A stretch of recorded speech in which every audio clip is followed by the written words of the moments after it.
today's lecture we will discuss about the nervous system. ठीक है, nervous system का मतलब क्या है? देखिए, नर्वस होना यहाँ पे ये नहीं कि डरना, ओके। नर्वस के बहुत सारे मीनिंग होते हैं, नॉट ओनली नर्वस, बहुत सारे वर्ड्स के बहुत सारे मीनिंग्स होते हैं, ठीक है। एक वर्ड के अनेक अर्थ हो सकते हैं। सिमिलरली द नर्वस सिस्टम, जैसे कि हम बहुत सारे सिस्टम्स के बारे में सुनते हैं, like circulatory system, excretory system, respiratory system, उसी तरह से एक नर्वस सिस्टम है।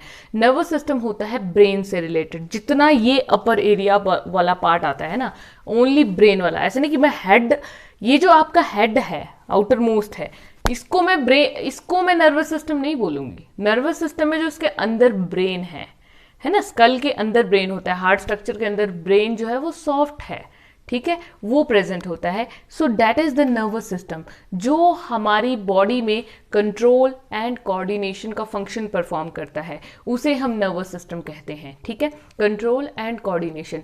देखिए क्या होता है, हम लाइफ में बहुत सारी एक्टिविटीज करते हैं, ठीक है।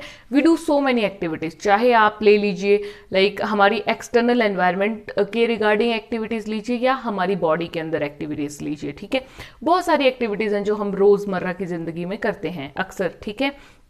लाइक जितने भी हमारे एक्शंस परफॉर्म हो रहे हैं हमारे सर्वाइवल के लिए, जो भी हमें समझ है, हमारी अंडरस्टैंडिंग है चीज़ों के प्रति, उन सब के लिए कौन रिस्पॉन्सिबल है? The nervous system. हमारा नर्वस सिस्टम इन सब चीज़ों के लिए रिस्पॉन्सिबल है, ठीक है। मीन जितने भी एक्शंस हो रहे हैं, जितनी हमारी अंडरस्टैंडिंग है, समझ है, सब कुछ इससे रिलेटेड है, ठीक है। अब ये तो हो गई बाहर वाले एनवायरनमेंट के साथ बात, ठीक है, कि जो भी हम कर रहे हैं। नाउ बॉडी के अंदर भी बहुत सारी एक्टिविटीज चलती रहती हैं, ठीक है। तो उनके बीच में भी एक कोऑर्डिनेशन, एक अच्छा तालमेल होना जरूरी है, वरना भगदड़ मच जाएगी शरीर के अंदर ही, है ना। तो एक कोऑर्डिनेशन है कि इस टाइम पे ये एक्टिविटी हो रही है तो इसके साथ साथ ये वाली एक्टिविटी भी साथ चलनी चाहिए। दिस इज द कोऑर्डिनेशन, कि एक एक्टिविटी के साथ दूसरी एक्टिविटी और अन्य एक्टिविटीज पर कंट्रोल करना।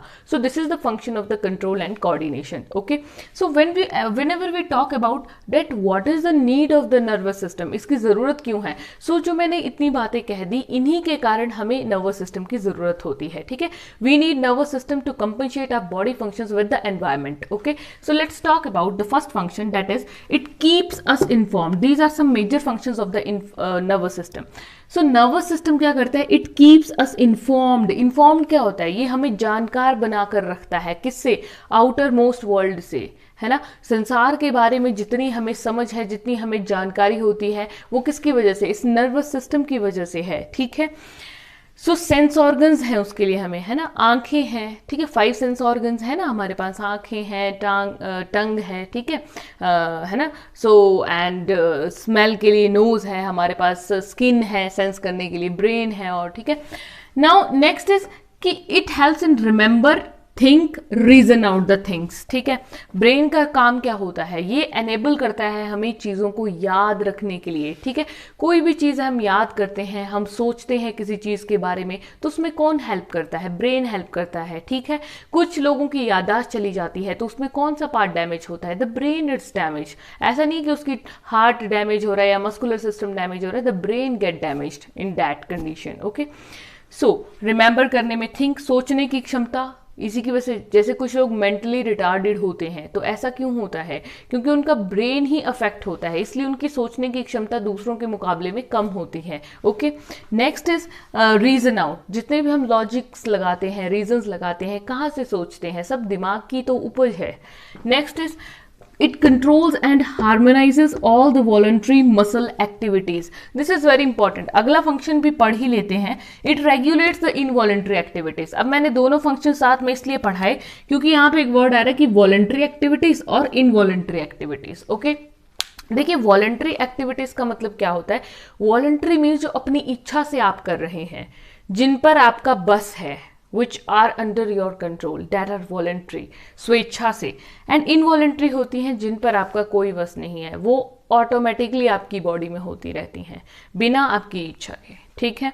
सो वॉलंटरी क्या हो सकता है? जैसे चलना, वॉकिंग, आप अपनी इच्छा से चलते हैं, ऐसा तो है नहीं कि कोई आपको जबरदस्ती चला रहा है, ठीक है। यू वॉक बिकॉज आप चाहते हैं, आप बैठ जाएंगे एक जगह, सो that is the voluntary system activity. आपने सोचा मुझे बैठना है, आपने सोचा मुझे चलना है, ओके आपने सोचा मुझे दौड़ना है, दैट इज वॉलंटरी एक्टिविटी।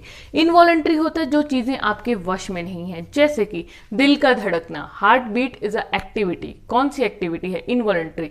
क्या ये आपके कंट्रोल में है? क्या आप अपनी हार्ट बीट को रोक सकते हैं? ऐसा नहीं है, जैसे हम बोलते हैं कि धड़कन रोक लो, सांस रोक लो, तो हार्ट बीट भी थोड़ी कम हो जाती है, लेकिन रुकती थोड़ी ना है हार्ट बीट, ठीक है। सो ये जो है वो एक इनवॉलंटरी प्रोसेस है जो बॉडी में खुद ब खुद चलता रहता है, ना हम इसको रोकते हैं ना हम इसको चलाते हैं।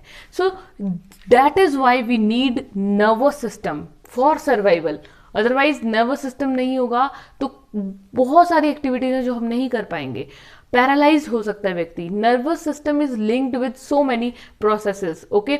जैसा कि हमने मिक्चुरेशन में भी पढ़ा था, मिक्चुरेशन में या यूरिनेशन प्रोसेस में भी क्या इन्वॉल्व था? नर्वस सिग्नल, है ना, दिमाग के साथ कनेक्शन था। अगर दिमाग के फाइबर्स ही डिफेक्टेड हो जाएं तो बहुत सारे फंक्शंस हैं। वॉमिटिंग करना नर्वस सिस्टम का फंक्शन है, वह स्पीच सुनना नर्वस सिस्टम का फंक्शन है, बोलना नर्वस सिस्टम की वजह से। अगर ब्रेन ही खराब है तो आपकी बॉडी, आपके सर्वाइवल का there is no benefit, you will be in the coma, okay, nervous system नहीं होगा। So that is why we need the nervous system.